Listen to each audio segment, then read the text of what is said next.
मां ते चाहियां थी त हसीना बेगम जे हथ ई पेरनि में कीलियूं ठोके हुन खे दीवार सां बिहारे छॾियां, पर साईं इहा सज़ा बि हुन जे लाइ घटि हूंदी। हाणे हसीना बेगम तुंहिंजे हवाले आहे, उनखे ज़िंदा रखी या मारे छॾी, पर एतिरो ख़्यालु कजां जी त उहो हितां भॼण में कामयाबु न थिए। को बहानो न हलंदो। हाणे जेतिरो जल्दी थी सघेव गाॾियूं कढो त जीअं हली कासुअ जे पोयां लॻूं त हुनखे वाट ते हथी को कयूं। हीअं न थे जो लिकी वञी कंहिं ॿिए हंधि पनाह वठे, हुनखां अॻु हुनजो पीछो करे हुनखे रस्ते में ई हथी को करणो आहे। भले मुंहिंजा वॾा बि मञी था रावल खान जा वाकई कातिल असीं आहियूं, पर उन जे बदिले में मुंहिंजे पुट खे हणी पूरो करे छॾियो, हिसाब किताब बराबरि करे छॾियो। न हूंदा न, मुंहिंजे भाउ जे खून जे पलाद में तव्हां सभिनी जा खून हल्का पवंदा। हुन तव्हांजो कुझु बि न बिगाड़ियो हो ऐं तव्हां हुनखे बेगुनाह मारे छॾियो। अस्सलाम वालेकुम दोस्तों, पंहिंजा वेरी जी न्यू ऐं ज़बरदस्त अपडेट खणी हाज़िर थी चुका आहियूं दोस्तों। इन खां पहिरीं असांजे चैनल ते न्यू आहे त सब्सक्राइब करे ऑल ते क्लिक कयो। हलूं था पंहिंजी अपडेट जी तरफ़। तव्हांखे इंतज़ारु कोन था करायूं, वीडियो खे मुकमल ॾिसंदा ताकि तव्हांखे सॼी अपडेट सम्झ में अचे।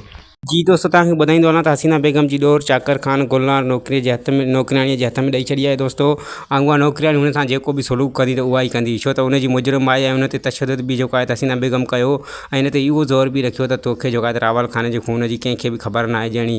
उहे सभु जेके त हिसाब किताब जेका त नौकरियाणी गुलनार पंहिंजा ऐं हुननि जा गॾे जेको आहे त वठंदी ऐं चाकर ख़ान जो इहो टारगेट आहे त हिनखे मां जेको आहे नौकरियाणी जे हथां ज़लील कराए ऐं हिनखे महसूसु कराए त तुंहिंजी हैसियत छा आहे। ऐं दोस्तों तव्हांखे नेक्स्ट एपिसोड में इहो बि ॾिसण लाइ मिलंदो त रूंडो जेको आहे त रावल जो खून पाण ते खणंदो ऐं हुनखे चवंदो त तव्हां बि मुंहिंजे पुट खे मारे, चाकर ख़ान खे चवंदो त तव्हां बि मुंहिंजे पुट खे मारे हिसाब बराबरि करे छॾियो आहे।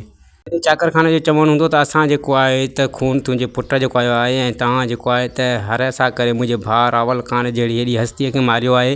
मां तुंहिंजे पुट जहिड़ा माना सभई माण्हू मारिया पोइ बि रावल खान जो जेको आहे त कर्ज़ु नथो लही सघे। इन जे करे तुंहिंजे पुट जो खून कंहिं बि खाते में न आहे ऐं फ़ैसिलो जेको आहे त रूंडे सां चाकर ख़ान ठके ठोके कंदो, उन में संग चटी थो वठे या जेको आहे त अञा बि जेको आहे त रूंडे ते जेको आहे त लखे रुपए ॾंड थो वठे, या हुन लाइ जेको आहे त अञा बि ॿियो ऑप्शन आहे त पंहिंजे पुट जी हुनजी रूंडे जी जान वठंदो।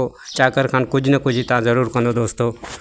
ऐं दोस्तों नेक्स्ट एपिसोड में तव्हांखे इहो बि ॾिसण लाइ मिलंदो त सांवल जेको आहे त हैदर खे वठी निकिरंदो ऐं क़ासिम खे अगवा करण जे लाइ, ऐं क़ासिम जी पूरी डिटेल हुननि वटि हूंदी ऐं क़ासिम खे जेको आहे त सांवल जेको आहे त अगवा करे पाण वटि खणी ईंदो, पोइ हुनखे बाद में मारे थो या हुन ते तशदुद थो करे, उहा अलाह खे ख़बर दोस्तों। पर मां तव्हांखे ख़बर ॾियां थो त नेक्स्ट एपिसोड में क़ासिम ते अटैक थींदो सांवल जो दोस्तों, ऐं क़ासिम जेको आहे त पंहिंजी ॾिसूं त कीअं थो जान बचाए।